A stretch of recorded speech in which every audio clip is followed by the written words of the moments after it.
Hi everyone, it's Jen, and today I wanted to share with you a little video because I decided after 4 years it is time to re-wax, clean completely my longboard and give it a new wax job. And you heard me correctly, 4 years. So that's my board.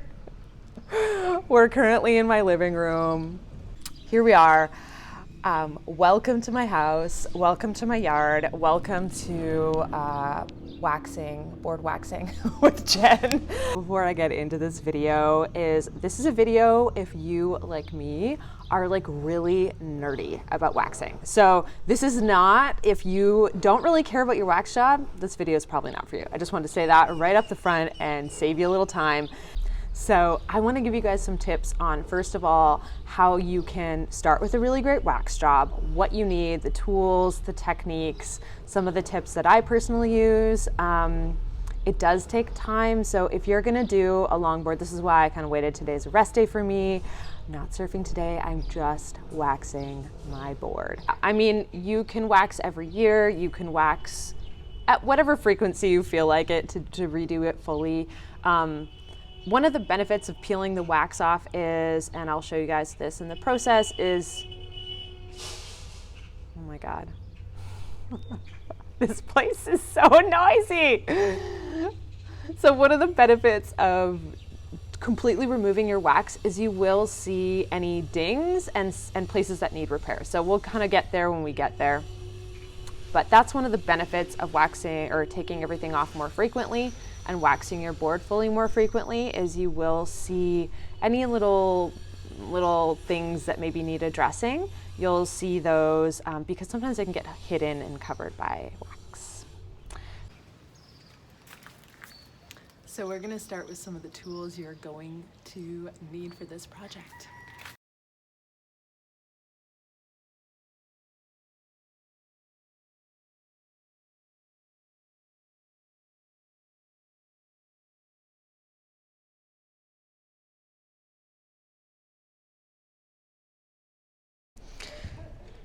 So here is my beautiful board in the sun.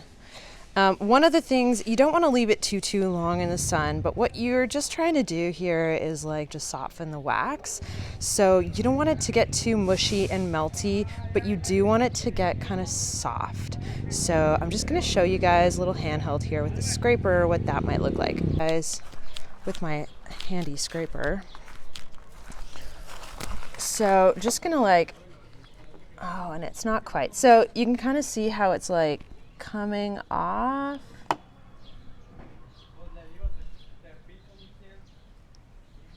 There we go, focus. So you can see it's coming off, but you can see it's like still leaving some residue. So I'm just gonna let it sit just a little bit more, just so that it gets a little bit more melty, because it's like squishy, but it's not like fully melting off yet, so it needs a little bit more time in the sun.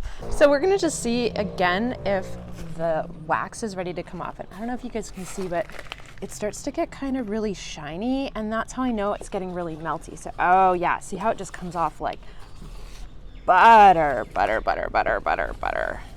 trying to do this with one hand and film with the other, but you guys can kind of see what's going on. Okay, so I'm gonna take this baby out of the sun. If you guys can't tell already, this is going to be a messy project. Ball of old wax right there. So definitely I recommend doing this outside or like in a shop or somewhere where you're not going to get wax all over the place. But here we go. So here is where I get to work. Scraping. Just make sure that your board is well supported, as you might be kind of pressing down. So just make sure that if you need to put like a towel or a blanket or something underneath it, of course, that you don't care about getting wax all over, it is usually a great idea. So this is a point where sometimes this might happen to you, where the wax starts to get hard again. So I'm probably just gonna put it in the sun for a little bit, a few moments, bring it back, and you might have to do this a couple times. Some interesting kind of patching that's happening, and I actually think that the wax might have protected my board from some UV exposure, so that's kind of interesting.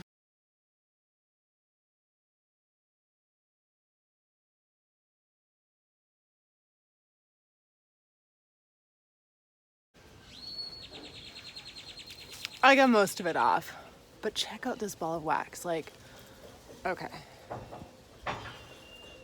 It's giant and it's heavy. So I think from now on, I'm not going to wait 4 years to do a wax job, but like, whoa. So this is what the pickle looks like. It's basically just, I don't know what's in it. I feel like it's maybe just like sand. I don't know. So this is one of the most important steps. A lot of people skip this step. Do not skip this step. It's super important to get all of the residue wax off your board. Even though it looks clean, trust me, it is definitely not. I'm using a pickle here. You can also use different kinds of board safe solvents. Just make sure that it's safe for your surfboard, whatever it is you choose to use. So I just wanted to give you guys kind of a perspective. So this is what it looks like, you know, as I kind of move through. I don't know if you guys can kind of see, but like the places where there's like texture, like here and here, that's the built up wax. And this is the places where like you can see where I've worked it. It's like super smooth and glassy, and you can actually feel it with your hands. Like there's like a real smoothness. You can also feel it when you move over with the pickle. It's like really smooth. So it's easy to tell where, you know, I still have a whole lot of work to do. So here she is, everybody. Look how shiny that board is. So shiny. So this is a bit of an optional step, but I'm a little extra.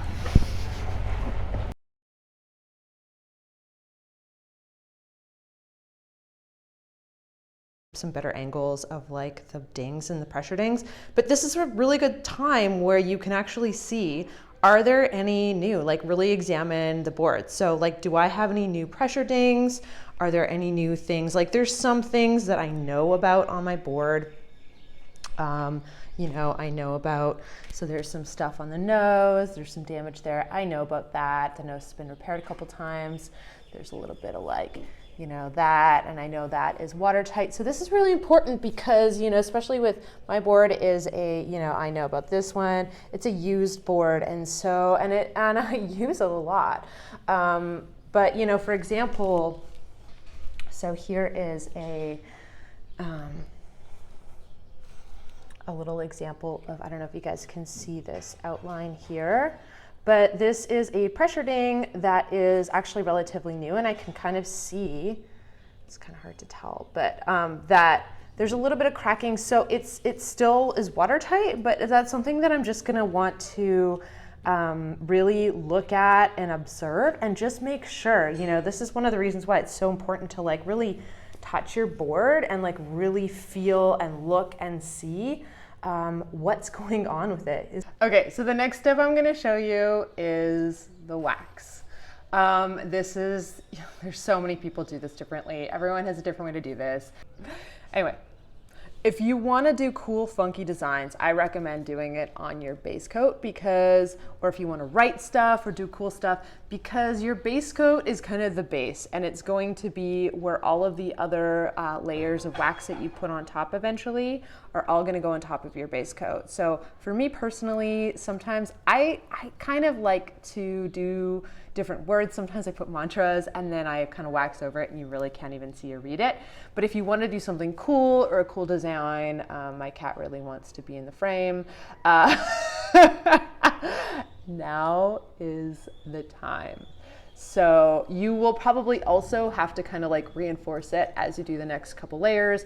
I'm going to be really, really simple. I might do some words and then I might do some, I usually do a simple kind of cross pattern. So I'm gonna show you guys a couple different clips of that. The key here is that you really wanna go slow. So just to show you the amount of base coat I'm using, this is a 9/6 longboard. It's a lot of board.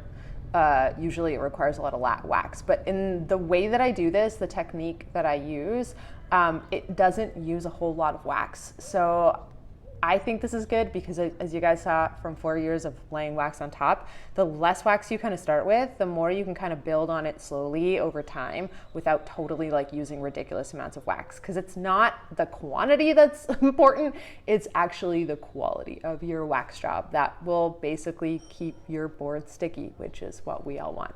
Anyway.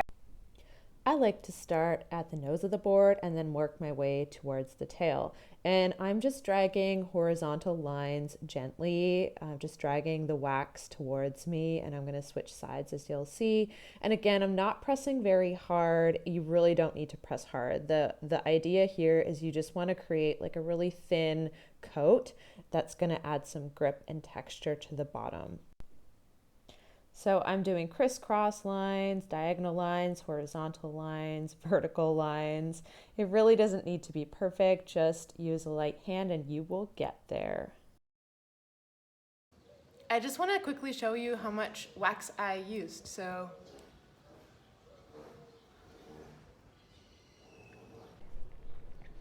after you've kind of crisscrossed, so you can kind of see the crisscrosses. Again, I'm using a really light hand, and because I want to learn to nose ride and I'm working on that right now, I wax all the way up to the nose, but really you just need to wax the part that you're going to have your feet and your body on. I'm going to spend a little bit of time next now just on a couple places along the rails where I grab the board for punching through waves and where I need a little bit more grip on the sides just to give myself some better grip. But this is kind of what the base looks like. So you can kind of almost see that the little bumps are starting to come through. So still using my tiny little nubbin of base coat, I'm going to switch techniques from the lines to circles. So I'm doing small circles and larger circles all over the board from nose all the way down to the tail. And you're gonna see me switch to tropical because I think the nub of my wax just got too small. You can use base coat or tropical wax. They're both really, really hard. Really right now I'm just perfecting the base coat. And again, you can get as extra or whatever as you want. I'm pretty extra here. Again, light hand, do not press hard at all. Go really, really light. You don't want a lot of wax to build up. I mean, where I live, it's tropical, so I could actually just keep it like this, leave it like this, and call it good. I am going to probably put a little bit of cold wax on top because and depending on like where you live, so this is going to be like the very final step. And I mean, you can see there's a couple spots where I could definitely go a little bit more like along the stringer, like anywhere where it looks a little bit bald. Those are kind of spots that I usually kind of fill in, but it looks pretty good to me at this point. After you're happy with your base coat, you can go on nice and lightly with a coat of your regular wax. I'm using cold wax because I kind of like it a little extra sticky, but use whatever temperature wax that's appropriate for your local surfing conditions and enjoy. So that's the last step, and I'm just showing off my beautiful brand new wax job. You can see it's not really thick, but it's super covered. I've got great nice little bumps, and this is a perfect base that will last a really long time. Just a couple of tips to help you maintain your beautiful new wax job.